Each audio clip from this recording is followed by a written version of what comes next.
Prime Minister Anthony Albanese apologised to the Jewish community on the National Day of Mourning.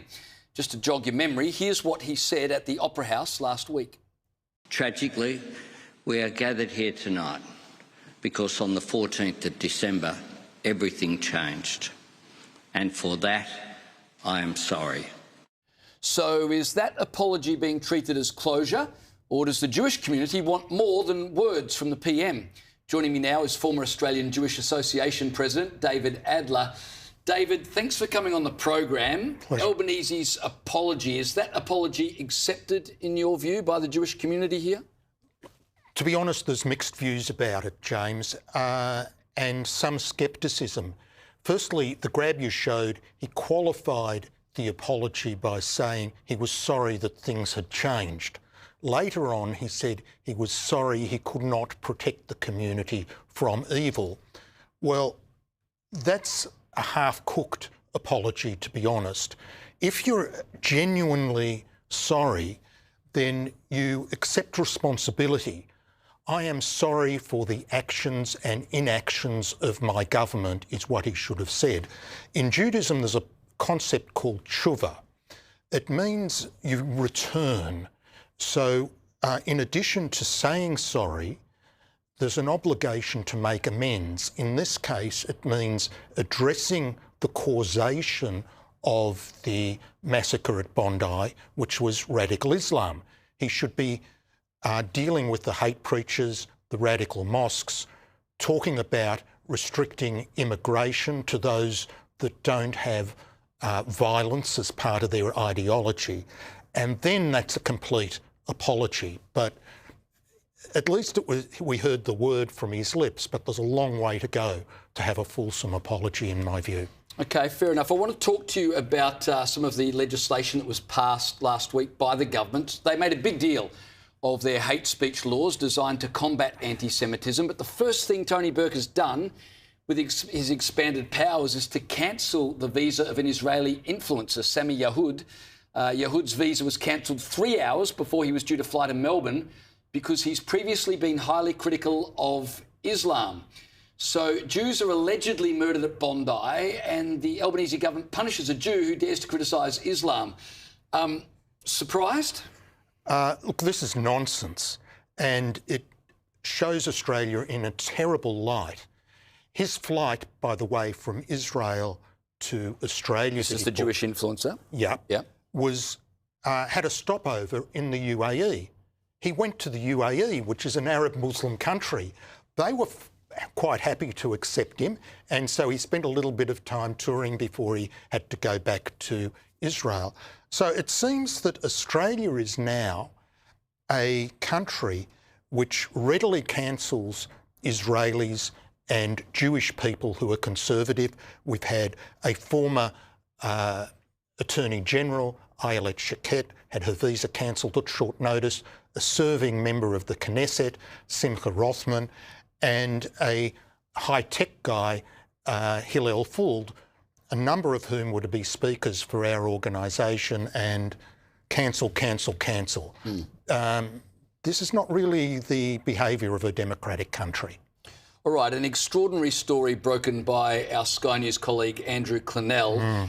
One of the victims of the Bondi massacre, she was injured critically, taken to hospital only to find that her Jewish name on her wristband was changed to an Anglo-Saxon name without her permission by the hospital because they say they wanted to protect her, ostensibly from the media. They say, she says, the name change immediately raised alarm bells because, of course, there was the incident at Bankstown Hospital where some nurses were filmed making what amounted essentially to threatening comments towards Jewish patients. What did you make of the hospital's actions? And do you understand why this patient would have immediately assumed that perhaps the hospital was trying to protect her from their own staff or from other patients? Indeed. We've heard lots of concern and lots of stories within the Jewish community about fear of hospitals now is a real thing.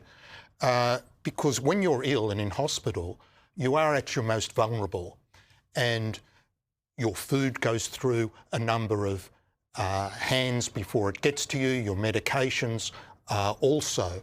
And in Western Sydney, it's known to be a hotbed of political activism on Israel. There's a fair bit of anti-Semitism in the area generally. This is the first time that it's been publicised that hospital administration have taken this sort of action. I am aware of a number of members of our community who've gone into hospital and when asked the question to nominate their religion have declined to do so. So we do have a situation, James, in this country where Jewish people are losing confidence in the hospital system, and that's a terrible blight. Yeah, absolutely. That's an absolute tragedy if that is in fact happening. I don't doubt that it is.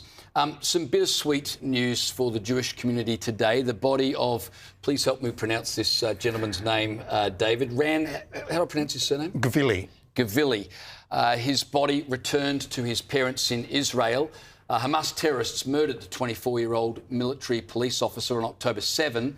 But, of course, that wasn't enough for Hamas, was it? They then dragged his body back to Gaza, where they kept it as a bargaining chip.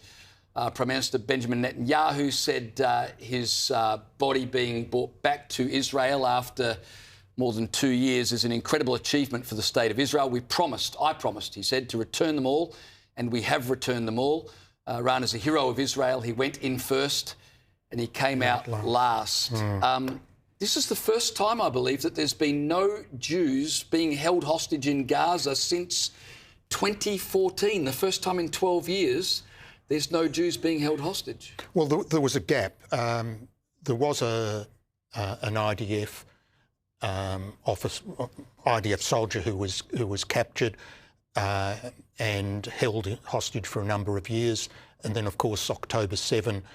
But this is an important step. In Judaism, not only living people, but we show great respect for human remains. And you and your viewers will be aware that a lot of people were wearing these yellow badges, the yellow ribbons, and we have taken them off now that the last hostage has been removed from Gaza, thank God.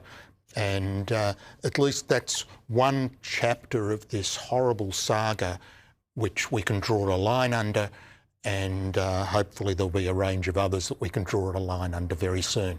Let me finish with today, Holocaust Remembrance Day.